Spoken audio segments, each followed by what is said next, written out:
चुनाव में होगी हिंदू शेरनी नुपुर शर्मा की एंट्री।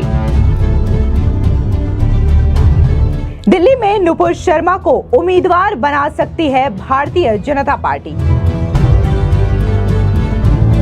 बीजेपी ने बढ़ाई आम आदमी पार्टी और कांग्रेस की टेंशन।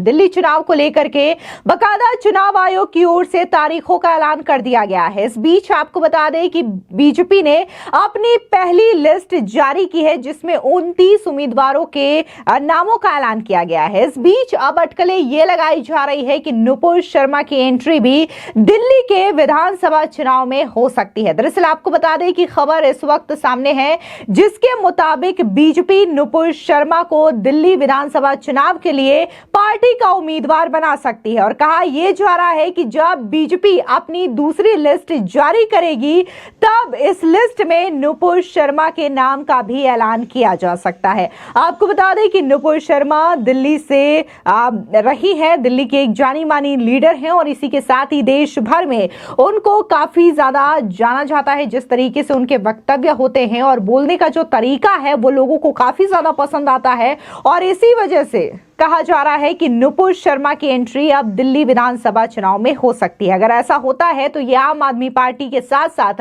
कांग्रेस के लिए भी काफी ज्यादा मुसीबत बढ़ाने वाला होगा। दरअसल आपको बता दें कि नुपुर शर्मा फिलहाल पार्टी के फ्रंट लाइन में काम नहीं कर रही हैं। उन्हें बीजेपी की ओर से निष्कासित कर दिया गया है, क्योंकि साल 2022 में एक टीवी इंटरव्यू के दौरान विवादित टिप्पणी हो गई थी, जिसके बाद नुपुर शर्मा का विरोध हुआ था और उसके बाद बीजेपी ने नुपुर शर्मा को पार्टी से निष्कासित कर दिया था। लेकिन उसके बाद धीरे धीरे नुपुर शर्मा जो हैं वो कई जगहों पर नजर नहीं आ रही थी, क्योंकि दरअसल एक फैक्ट चेकर हैं जिन्होंने नुपुर शर्मा का एक वीडियो काफी ज्यादा कट करके एडिट करके उसे अपलोड कर दिया था, जिसके बाद नुपुर शर्मा की काफी ज्यादा किरकिरी होने लगी थी और एक खास समुदाय जो है नुपुर शर्मा को टारगेट करने लगा था, जिसके बाद नुपुर शर्मा को हत्या की धमकी मिली और उसके बाद वो जो है पूरी तरीके से सोशल मीडिया से दूर हो गए और इसी के साथ ही वो पार्टी के किसी भी ना तो प्रोग्राम में नजर आती थी और ना ही किसी प्रचार में नजर आती थी। हालांकि एक दो बार उनको स्पॉट किया गया, जहां पर वो हरिद्वार में गंगा आरती करते हुए दिखाई दी थी। इसके अलावा जब लोकसभा में वोटिंग का टाइम था, तब भी उन्हें वोट कास्ट करते हुए देखा गया था। तो कई सारे ऐसे मौके रहे जब नुपुर शर्मा बारी बारी से दिखाई देती रही और इनके जो वीडियोस थे वो सोशल मीडिया पर काफी ज्यादा वायरल भी होते गए कि क्या नुपुर शर्मा की वापसी होने वाली है। तो इस बीच अब जब दिल्ली में चुनाव है, तो इसको लेकर के यही कहा जा रहा है कि नुपुर शर्मा की वापसी जो है वो दिल्ली विधानसभा चुनाव में तय मानी जा रही है और जब बीजेपी अपने दूसरी लिस्ट जारी करेगी तो इसमें नुपुर शर्मा का नाम भी हो सकता है। इस बीच आपको बता दें कि दिल्ली के जो प्रदेश अध्यक्ष हैं वीरेंद्र सचदेवा, उन्होंने भी आम आदमी पार्टी पर जमकर हमला बोला और क्या कुछ दिल्ली विधानसभा चुनाव को लेकर के कहा है, सुनिए उनका ये बयान। आपको सच सुनना पड़ेगा और सच ही बताना पड़ेगा। 2015 से 2024 तक मुख्यमंत्री शीश महल में रहे। अगर वो मुख्यमंत्री आवास था तो उसे मुख्यमंत्री आवास घोषित करना चाहिए था। अरविंद केजरीवाल ने नहीं किया और उस निवास में जिस तरह से करोड़ों रुपए साज सज्जा पे खर्च किए गए हैं, उस पैसे का हिसाब अरविंद केजरीवाल को देना है। सीबीआई और सीएजी की जांच चल रही है। सीएजी की जो रिपोर्ट आई है उसमें भी कहा गया है कि सरकारी विभाग ने मना किया है कि हमने यहाँ पैसा नहीं लगाया साज सज्जा पर, वो इन्वेंट्री जो दिखाई गई है। तो हम अरविंद केजरीवाल से सिर्फ इतना पूछ रहे हैं कि वो पैसा आया कहाँ से, वो कौन सी कमीशन, कौन सी दलाली का पैसा है, शराब घोटाले का है, जल बोर्ड का है, पैनिक बटन का है या नकली दवाइयों का है, कौन सा पैसा जो तुमने यहाँ लगाया है। दूसरा, जहां तक बात कर रहे हैं माननीय प्रधानमंत्री के निवास की, माननीय प्रधानमंत्री का निवास 7 लोक कल्याण मार्ग डेजिग्नेटेड पीएम हाउस है, आज से नहीं है। स्वर्गीय राजीव गांधी, वीपी सिंह, आई.के. गुजराल, उसके बाद चंद्रशेखर जी, नरसिम्हा राव जी, फिर मनमोहन सिंह जी, श्रद्धेय अटल जी, सब उसी में रहे और वहां जो पैसा खर्च होता है वो सरकार का खर्च होता है। हम ये पूछ रहे हैं, ये जो भ्रष्टाचारी शीश महल है, इसमें जो पैसा लगा है वो पैसा किसका है। अरविंद केजरीवाल इतना सा जवाब देते हैं और इस जवाब से पूरी आम आदमी पार्टी भाग रही है। आम आदमी पार्टी के नेता अरविंद केजरीवाल कह रहे प्राण जाए पर वचन ना जाए। हम बीजेपी वालों की तरह नहीं है जो वादे करते हैं और पूरे प्राण जाए पर वचन न जाए। ठीक है, इसी पे बात करते हैं।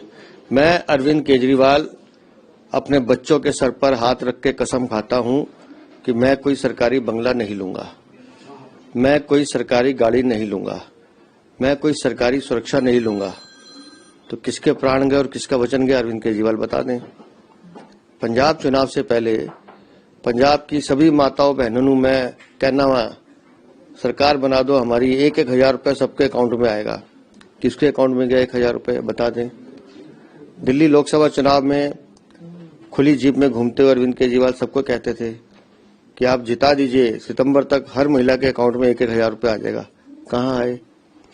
मैं माँ यमुना को साफ करूंगा 1 साल में, 6 महीने में, 12 महीने में, और पूरे मंत्रिमंडल के साथ डुबकी लगाऊंगा।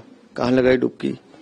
अरविंद केजरीवाल का ये नाम का मतलब ही झूठ और झूठा आदमी, जिसे कहते हैं ना छल कपट वाला आदमी। इसकी ना जबान की कीमत है, ना इसके प्राण की कीमत है, ना इसके वचन की कीमत है। तो आप इनको झूठा मानते हैं जो भी बात? अरविंद केजरीवाल का मतलब ही झूठा। अरविंद केजरीवाल जब भी बोलेंगे झूठ बोलेंगे, 100% झूठ बोलेंगे।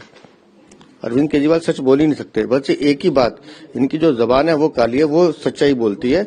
जब ये कहते हैं कि सत्येंद्र जैन गिरफ्तार होंगे, मनीष सिसोदिया गिरफ्तार होंगे, संजय सिंह गिरफ्तार होंगे या अरविंद केजरीवाल जेल जाएगा, वो बातें इनकी सच होती हैं, बाकी तो सब झूठ बोलते हैं। कांग्रेस को तो मुझे लगता है कि एक बार आत्मचिंतन करना चाहिए कि वो कर क्या रही है। कांग्रेस आम आदमी पार्टी की बी टीम है, लोकसभा चुनाव में साथ मिलकर लड़ते हैं और अब एक निरक्ष दिल्ली में लड़ रहे हैं। और उनकी पोल तब खुल जाती है कि चंडीगढ़ मेयर का इलेक्शन है 24 तारीख को, वहां आम आदमी पार्टी और कांग्रेस दोनों हाथ मिला के लड़ रहे हैं। तो पहले ये तय करें कि कौन से प्रदेश में गला काटना है, कौन से प्रदेश में गले मिलना है। दरअसल आपको बता दें कि दिल्ली चुनाव को मद्देनजर रखते हुए चुनाव आयोग ने बकायदा तारीखों का ऐलान कर दिया है, जिसके मुताबिक 5 फरवरी को वोटिंग होनी है और इसके जो नतीजे हैं वो 8 फरवरी को सामने आएंगे। ऐसे में कांग्रेस हो, आम आदमी पार्टी हो या फिर बीजेपी हो, अपनी अपनी तरफ से तैयारियां कर रही है। कांग्रेस ने जहां 2 लिस्ट जारी की है तो वहीं आम आदमी पार्टी ने 3 लिस्ट जारी की है और इस 3 लिस्ट में 70 विधानसभा सीटों पर आम आदमी पार्टी ने अपने कैंडिडेट्स का ऐलान कर दिया है। और इसी के साथ ही सबसे आखिर में बीजेपी ने पहली लिस्ट जारी की है और पहली लिस्ट में 29 उम्मीदवारों के नाम हैं, जिसमें कई सारे हाई प्रोफाइल सीट है। फिर चाहे वो नई दिल्ली विधानसभा सीट हो जहां से अरविंद केजरीवाल चुनाव लड़ रहे हैं और उनके ऑपोजिट बीजेपी से परवेश वर्मा है, और इसी के साथ ही कालकाजी विधानसभा सीट भी इस वक्त काफी ज्यादा चर्चा में है, जहां से मौजूदा दिल्ली की सीएम आतिशी मार्लेना चुनाव लड़ रही हैं और उनके अपोजिट है रमेश विधुड़ी बीजेपी से। तो ऐसी कई सारी दिल्ली की हाई प्रोफाइल सीट है जो इस वक्त कई सारे नेताओं की साख दांव पर लगी है। इस बीच अब खबर ये आना कि नुपुर शर्मा को बीजेपी अपना उम्मीदवार बना सकती है और जल्द ही उनके नाम पर मुहर लग सकती है। ऐसा पहला मौका नहीं होगा जब बीजेपी इस तरीके से किसी निष्कासित नेता को टिकट दे सकती है या फिर चुनावी मैदान में उतार सकती है। दरअसल आपको बता दें कि इससे पहले ठीक तेलंगाना विधानसभा चुनावों में भी देखने को मिला था जब टाइगर राजा सिंह को बीजेपी ने निष्कासित किया था, और जैसे ही तेलंगाना के विधानसभा चुनाव आते हैं तो उनका निष्कासन वापस ले लिया जाता है और टाइगर राजा सिंह को टिकट दे दिया जाता है, उनके उम्मीदवारी पर मुहर लगा दी जाती है। और उसके बाद देखने को मिलता है कि तेलंगाना में भारी बहुमत के साथ टाइगर राजा सिंह जीत दर्ज करवाते हैं। और जिस तरीके से अगर हम साउथ इंडिया की बात करें तो टाइगर राजा सिंह एक नोन फेस है, और जिस तरीके से वो खुली चुनौती असदुद्दीन ओवैसी को देते हैं या फिर कांग्रेस को देते हैं, उसको लेकर के भी काफी ज्यादा वो चर्चाओं में रहते हैं। और अब अगर हम बात नुपुर शर्मा की करें तो नुपुर शर्मा का भी बयान जो है वो काफी ज्यादा सुर्खियों में रहता है, और अगर बीजेपी नुपुर शर्मा को चुनावी मैदान में उतारती है तो जाहिर तौर पर बीजेपी को इससे ज्यादा मजबूती मिलेगी। कई जगह पर देखने को मिल रहा है कि नुपुर शर्मा के सपोर्टर हैं जो कि उन्हें सीएम कैंडिडेट के तौर पर भी देखते हैं। फिलहाल देखना दिलचस्प होगा कि क्या वाकई में बीजेपी अपनी दूसरी लिस्ट जब जारी करेगी तो क्या उसमें नुपुर शर्मा का नाम होगा या नहीं होगा। फिलहाल आपको क्या लगता है कि दिल्ली से नुपुर शर्मा को उम्मीदवार बनाना चाहिए या नहीं? कमेंट सेक्शन में जरूर बताएं। धन्यवाद।